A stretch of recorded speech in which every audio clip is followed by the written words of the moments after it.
Are we killing the love of learning by requiring the best effort from our children? Let's talk about that.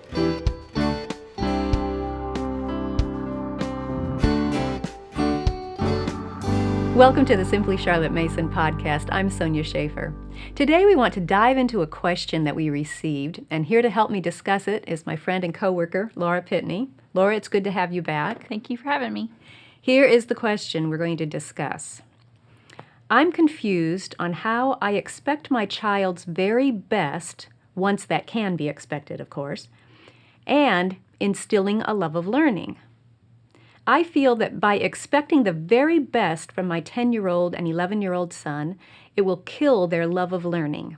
What am I missing? It's a great question. It is. I think we need to back up first and define what we mean by love of learning. Okay. It seems like, in my mind, it's not so much we have to instill it as every child is born with one or with it.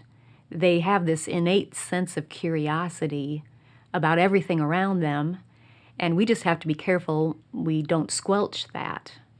Yes, I think that children are naturally curious, and when the questions arise or they're curious about something, that one way we can feed that love of learning is to be just as intrigued alongside them and to, help them ask another question and find the answer and then dig a little deeper. Or, if they're interested in frogs and a pond, let's go find a pond with frogs in it. Just helping, walk alongside them, as they ask the questions. I think that's naturally what we want to do. Yes.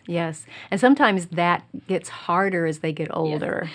And this is about a 10 and 11-year-old. Yeah. So it's possible that their love of learning has been squelched along the way. Let's talk first about what are some ways that it can be squelched.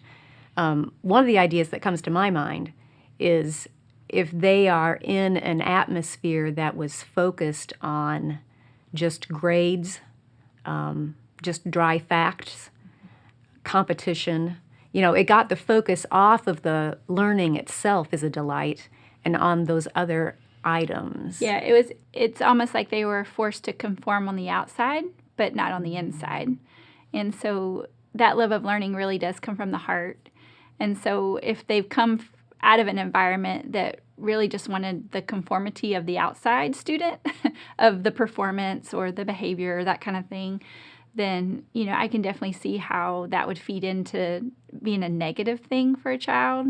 And that would be a hard transition to get that back. But I think the parent has a good role in that, or the teacher, just baby steps, I guess, like when you have all the things in place, like you're using good books that lend itself to good questions or ideas, or, once you have all the tools in place that love of learning could happen easier, then the parent or the teacher's role is to make sure that you're, kind of taking a deep breath and giving them time to maybe process and even ask questions. So I think that it's something the kids can overcome, but it's definitely something for the parent or teacher to be more mindful of as they see that hindrance or the lack of that love of learning. I almost think of it like a plant that has withered. Yeah. And we need to just nurse it and carefully, get it where it's in the optimal light and give it just the right amount of water, a little fertilizer, and just kind of,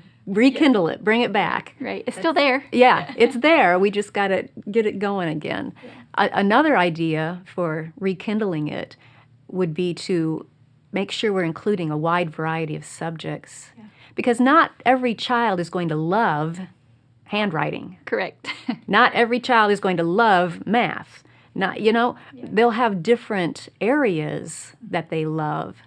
And so if we are only giving them a very narrow slice of subjects, it's possible we're not hitting the ones that they love. Right, and that definitely would affect their desire to want to learn, I think. Yes, they still have to do the subjects that we want them to do or feel like that they're required to do. But I think, you're definitely correct in encouraging the teacher to make sure that they're giving that wide variety. Just because, again, we don't know what subjects are going to connect with our children differently. And The downside of having narrow subjects is it does become more task-oriented versus that love of learning-oriented. Just because, if we're already having a narrow track of subjects, then usually our focus is let's just get it done so our school day can be over. So check it off. And check yourself, make sure that your motives as the teacher are right. I think that's another thing you talked about there that can instill a love of learning or rekindle it is the parents' attitude or the teacher's attitude, not just toward the students' learning, but toward learning in general. Yeah. Are we modeling an enthusiasm for continuing to learn about everything around us, or are we content to, just check off the boxes? Yeah. I agree. Our attitude definitely is an example before them. And I think I just think about my own life and the practicality of what you're saying is, I'm not necessarily in school myself, but I'm always trying to learn and do better. And even like with, things we're studying at church, there's always there's always something I feel like I can study, so to speak, and grow deeper in. But also, like managing my house, there's lots of things in my home that I may not know how to do. For instance, we had a window break in our master bedroom, and a rock had hit the window with the lawnmower and had shattered the outer pane. And so I was like, okay, what am I going to do? So we ordered it, but then I was like, you know what? I can install it. I can figure this out. And so thanks to Google and YouTube, I figured out how to do it versus having to pay somebody to come to our home just to, slide it out and in kind of thing. So I felt like that it was an example to my children that, I don't know how to do this. I may not want to do it, but it's a way that I can grow and continue to learn. So now I feel like, I can replace a window, even though it wasn't that hard, but, it's the same thing as the example. It was an example to the kids to fix a problem that was even in our home, and it wasn't necessarily book related, if that makes sense. Yes. Just that love of learning that, we can figure this out, or we can do it, or how would this work if we did it this way? So I just think that it's just in general the atmosphere of your home naturally, hopefully. Yes, yes. Okay, so you're replacing windows. My big thing yesterday, I decided to try and figure out how to replace the water filters under our sink. Yeah. Now, everybody's like, well, you unscrew the old one and you screw in the new one. But I had to learn that, That was the first time I had tried doing that.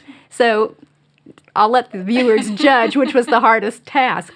But the thing was, we needed to have the habit of best effort as we approached that new learning experience. And so I don't think that instilling a habit of giving your best effort is automatically going to squelch a love of learning. I could see how it could if you weren't careful. Yeah. If you focus only on the effort and neglect to kindle that love of learning, you could overbalance it. Does that make sense? It does. And I think part of that is teaching why they're doing it. I think that really helps. So I have two examples. One with my daughter, Chloe, who is 10, and we have... No, wait a minute. I thought last time we talked she was 8. Oh, time flies. So here we are. She's 10 already? She is 10. Wow. And she's a little diva, so I have lots of parenting that I need to do. So we just have refocused on her handwriting. Honestly, just being the last, and not that she's been neglected, but my time has just been divvied up differently over the years. So now I'm like, let's just polish that handwriting a little bit. So in her mind, she can write. She can read what she's writing. She can, write letters to her friends or to grandma, that kind of thing. So her reasoning for why she needs to polish it doesn't exist. Like, she thinks it's fine. So for me as the teacher looking at her handwriting, I'm like, I don't really think this is your best effort. Like, I understand where she's coming from, but I know she can do better. She has the motor skills. I'm not asking anything of her that I know she can't do. And so we're kind of at almost like a standstill right now between her heart understanding why I want it to be better And my heart, as the mom and teacher, wanting her to understand she should give her best effort and not just settle. So that's kind of where I'm at with her. And so one thing I'm just trying to do is not just consider it something I'm checking off the daily list, but to really watch her do her handwriting and compliment her when she forms a letter right, or, touches the line she's supposed to touch, as she's forming the letters. So one way I'm trying to help her want to give her best is just giving her positive reinforcement and giving her time versus her just rushing through it to be done. That's kind of where I'm at with her. I don't know. I'll let you know how it ends up. Well, I think that's important, though, that you are taking that step back and talking about the bigger picture. Because, as we said before, she probably doesn't love handwriting as a subject. Right. And that's fine. But we can still instill in her that habit of doing best effort rather than good enough. Yes.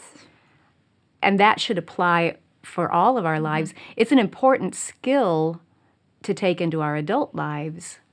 So if you can take that step back and just encourage her, and this is why I want you to work on best effort. It's not so you'll win a handwriting trophy, but it's so that you can practice this habit. And I think that's very important. Yeah. Keep it up. Thank you. Keep going. Thank you. You can do I'll it. let you know how it turns out. Another example that has come to mind is this. Over the past weekend, we were getting ready for company at our house. And so all my kids know how to change their sheets and remake their bed, especially when they're giving up their bed for company. We just, obviously, you want that hospitality component to be, where it should be, clean sheets. It's a good idea. Good thing. So I asked my oldest to change her sheets for her bed so that when her cousins came, that they would have clean sheets for her bed. And so I'm doing one of the beds and she's doing her bed. And I look over there and I was just like, oh my word, what is she doing? Like, does she not even know how to change sheets? But she does. She just didn't care about them being wrinkly. So I'm not saying it has to be like hotel standard here, but, if you have a fitted sheet, I expect them, and they have been taught, to make sure they're over the corners of the mattresses. They shouldn't be lumpy on the corners. And so for her, she's like, Mom, I know how to make up a bed. They're fine. And we had this whole conversation of that the wrinkles don't bother her, that when she changed her sheets, she's fine. It literally does not bother her. So we had this conversation about how, we need to do it right.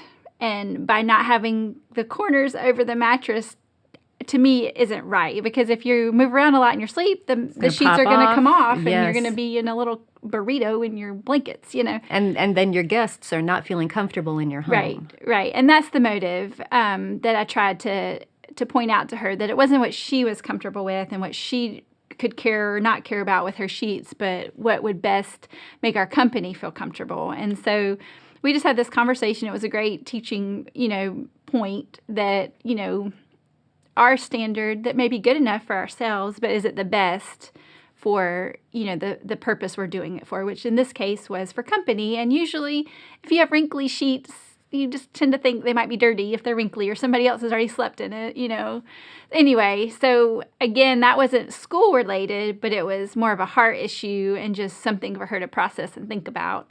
And so it was that same, what we're talking about, best effort in that situation. Yeah. And it affected somebody else. It wasn't just for her. Yeah, that was taking the step back, looking at the bigger picture. And I think that might be a key in the question asker's relationship here too, that especially with a 10 and 11-year-old, you can have these conversations about why we are expecting best effort and why we're practicing it. I was thinking about someone who has a love for cooking, let's say. Not me. That's not you, yes, I know. Nor me. But someone. Let's just imagine somebody who has a love for cooking. If they want to improve in that, they might work on their techniques, whether it's, slicing or sautéing or, I don't know, think of another cooking word here. Mixing. No, you mix stuff, I think right? you do, yeah. insert cooking word here. But they might want to work on those techniques so that they can grow and get better, or changing the window out, or changing the water filters. You work on certain techniques, you practice them so that you can even enjoy that love more. Agreed. It's a great analogy. Yes, yes. So if there is a particular subject that your child loves to do and has an interest in, I think requiring best effort in the bigger picture is just a way for them to practice and get better and better at learning. Here it is. All right, it just clicked. If best effort is presented as the end, I think it could squelch love of learning. Yeah. But if it's presented as a means to an end, you use the best effort, you practice with the best effort so that you can improve, whether in the subject you love or in your ability to do well in life. It's a means to that end. Right, because the end is always can always be improved. Yes. You know what I'm saying? Yes. So even if you feel like you've perfected something, there's always going to be a next step or another level, or Yes. So that makes sense. So I think So smart. So it good. just clicked. I think that's the big difference, is if we're focusing on best effort just for best effort's sake, or if we're focusing on best effort so that we can continue to grow and improve and learn as persons in all areas of life. And maybe our children need that reminder. Maybe we need that reminder as well. Well, I wish you well in your new window, and I hope your company enjoys the beds. Sheets. And keep going on the handwriting. We're going to keep emphasizing best effort for a reason, that we want that child to become the best version of herself that she can possibly be in many areas of life. Thanks. If you enjoyed this podcast, be sure to subscribe through iTunes, Google Play, YouTube, Facebook, Instagram, or your favorite podcast app so you don't miss an episode. You can also subscribe to the audio version or read the blog post on our website at simplycharlottemason.com. All of those links will be in the show notes. Thanks for joining me. I'll see you next time.